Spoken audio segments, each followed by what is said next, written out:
Hey, what's happening? Welcome back to the GM.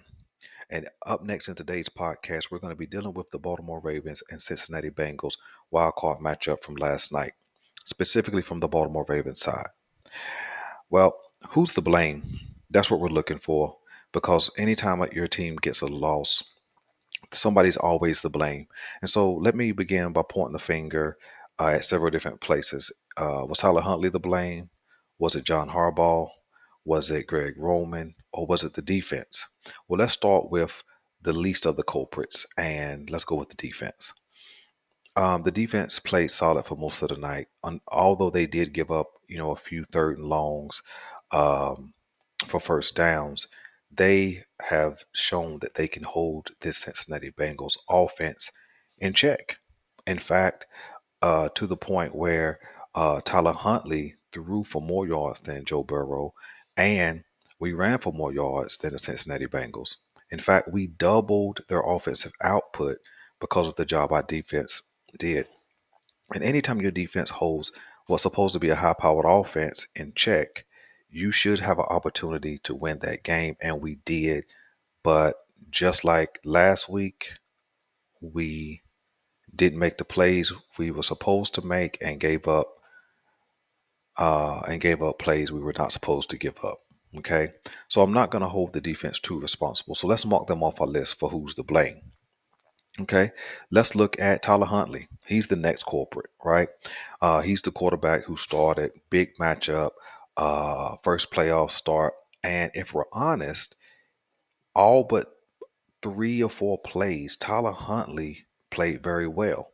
He made plays with his legs. He made on what could have been a potential big loss. He picks the ball up, scrambles to the towards the side, and makes a play downfield to Josh Oliver. So we saw Tyler Huntley make play after play after play. Even the big, almost 40-yard run down the left side to put us in scoring position. So Tyler Huntley played well, but whether you're a Ravens fan, a Cincinnati Bengals fan, or just an NFL fan, you all saw the play. And if you didn't watch the game, you saw it on ESPN for sure, um, where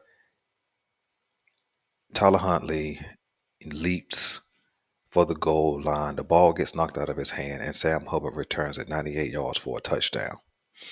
And that basically was the game. You know, Tyler Huntley played well enough to win the game, but he also played poor enough to lose the game. The defense played well enough to win the game, but they did give up some plays that kept the Bengals alive. Okay, that's just the truth of it. Okay, so let's look at another culprit. Let's look at Greg Roman, who's always,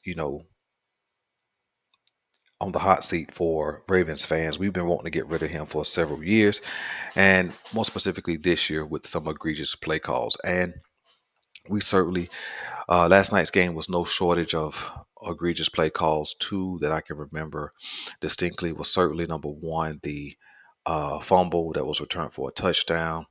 Why are you calling a quarterback sneak not on the 1 yard line? You're not trying to get 1 yard, but that ball was certainly on the 2 or 3 yard line. And I know I haven't watched any of the interviews. I'll do that here in a little bit from post game.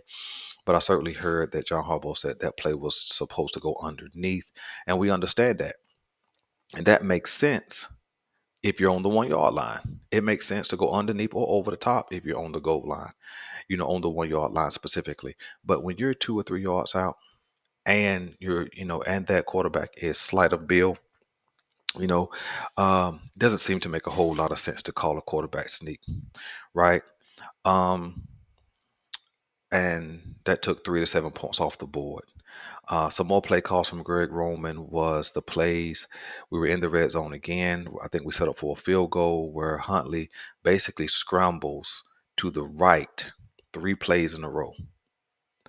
And the one play, of course, was thrown to Mark Andrews. He gets stopped. He scrambles to the right again, which looks like design. More or less not a scramble, but a sprint to the right, which certainly cuts off half of the field. So if those were the Greg Roman play calls, man, what poor play calls in that situation, right?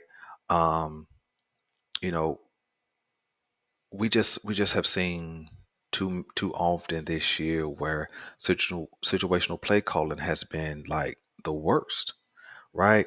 And you know, there's no point in belaboring that, right? We've seen that over and over and over. We as fans have complained about it. I watch my guy Engraven probably every day, and we've certainly heard that after every loss or even after a win where the offense looked like trash.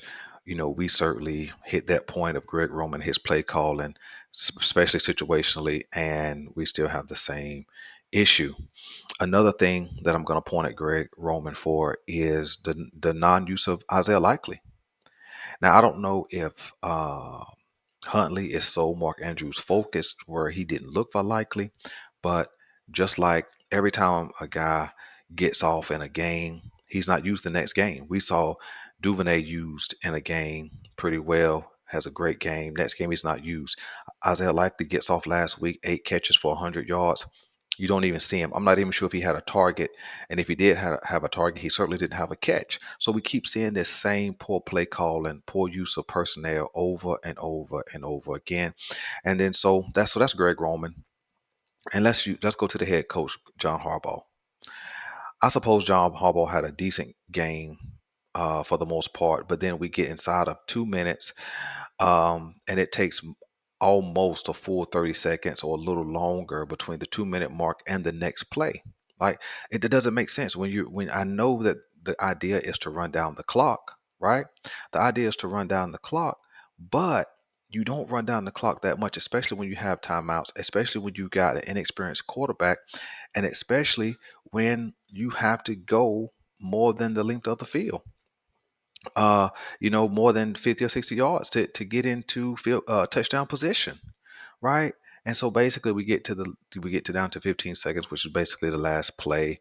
And so everything's like hurry up and get the play off and all those kind of things. And I think that play that the time on the clock at the end, the poor clock management cost us, between 50 and 30 seconds, I believe it was.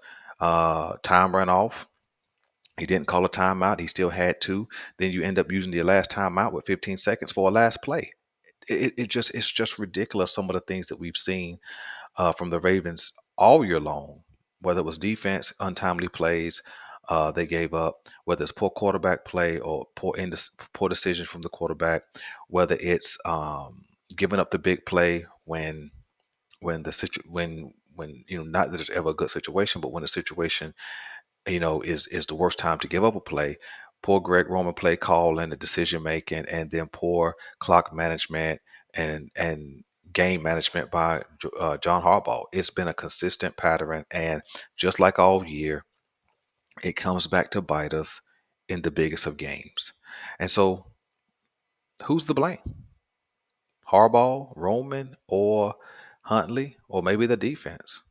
Well, I'll tell you first and foremost, it's the Cincinnati Bengals. The Cincinnati Bengals are the blame for this loss. You know why? Because they hung around long enough for us to do what we commonly do, which is shoot ourselves in the foot, right? They didn't play a great game, but they didn't have to, right? Your opponent doesn't have to be great. If you're going to make mistakes, that's going to cost you the game. This game came down to Cincinnati making less poor decisions and less poor plays. So Cincinnati's to blame. They are the culprit, and it's unfortunate. It's unfortunate that we couldn't pull it off. But let's give Cincinnati credit. They were the blame for the Baltimore Ravens loss. I know that's not what you were expecting. You were expecting me to take aim at John Harbaugh or Greg Roman or even Huntley, and they all played a part. But Cincinnati had to be in position to make those plays in order for um, uh, Harbaugh, Romans, and Tyler Huntley's indecisions to be magnified. Listen,